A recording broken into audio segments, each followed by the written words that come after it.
It is no secret that the world of business and entrepreneurship is no longer male-dominated. Women have been changing this for decades now, but no matter how much we've progressed, there's still a long way to go. Each year, the HACCI Woman of Influence Award goes to the inspired and inspirational person in our community who opens pathways for female leadership and drives change towards a diverse and vibrant society. I'll now hand over to John Kalitzis from Salary Masters to introduce our Woman of Influence Award. Salary Masters are proud to present this award to Violet Roumeliotis, a social entrepreneur and a champion of diversity, inclusion and social justice.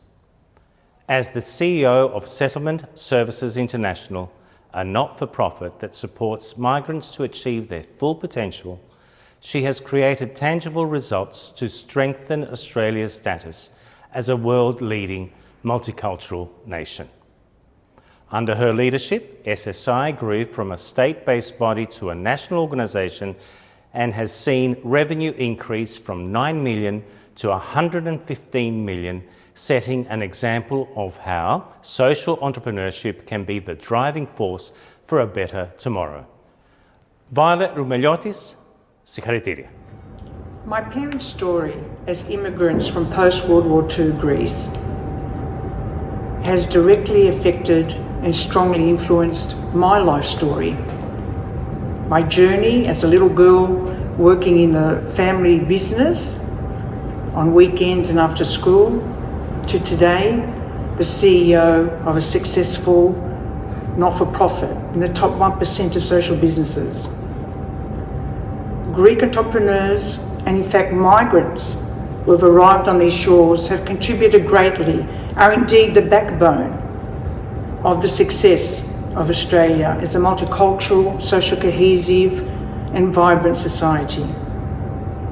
This award is for my parents, their legacy. My beautiful 89-year-old mother, Christavier, who still inspires me.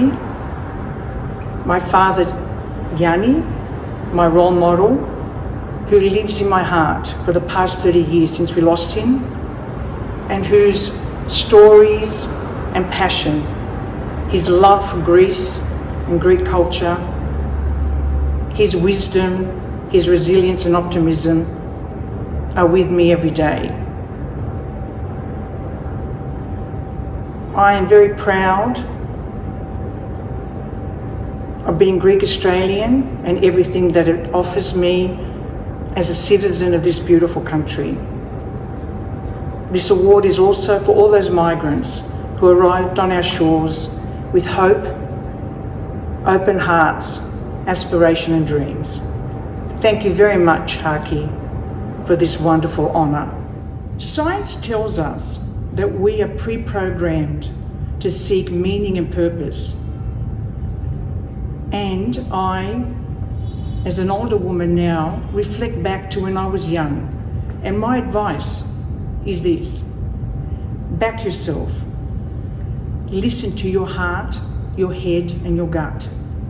Immerse yourself in learning opportunities and forge deep and meaningful relationships, both personally and professionally.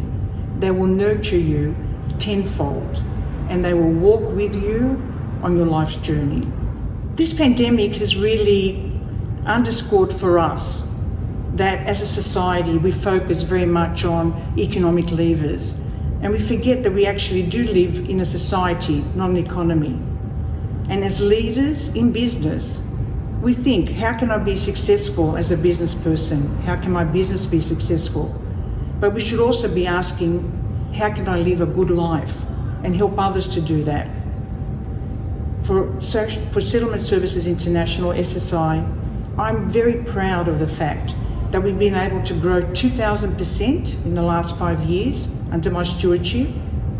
However, we still have our values intact. We have compassion and kindness and wisdom in our approach to our community and our clients. We work in partnership.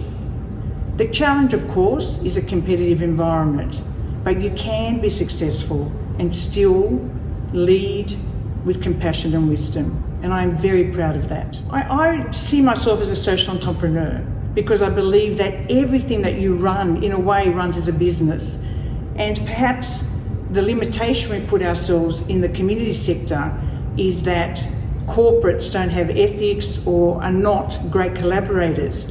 But my view is that all sectors of community have to have commercial acumen and work in collaboration with others. That is when you're going to get the best results for community. You're going to meet your goals, whether it's your bottom line or whether it is about supporting vulnerable Australians living the life that they want to live.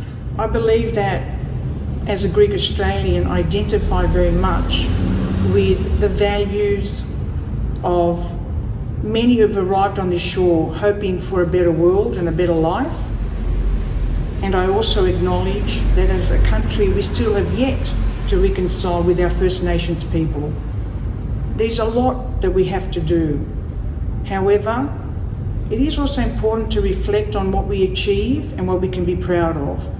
And as a country and as peoples, particularly Greek Australians, we have so much to be grateful for and we have contributed greatly. And I guess I put to all of you, think about the world as it is. Think about our refugee population and the challenges that countries have.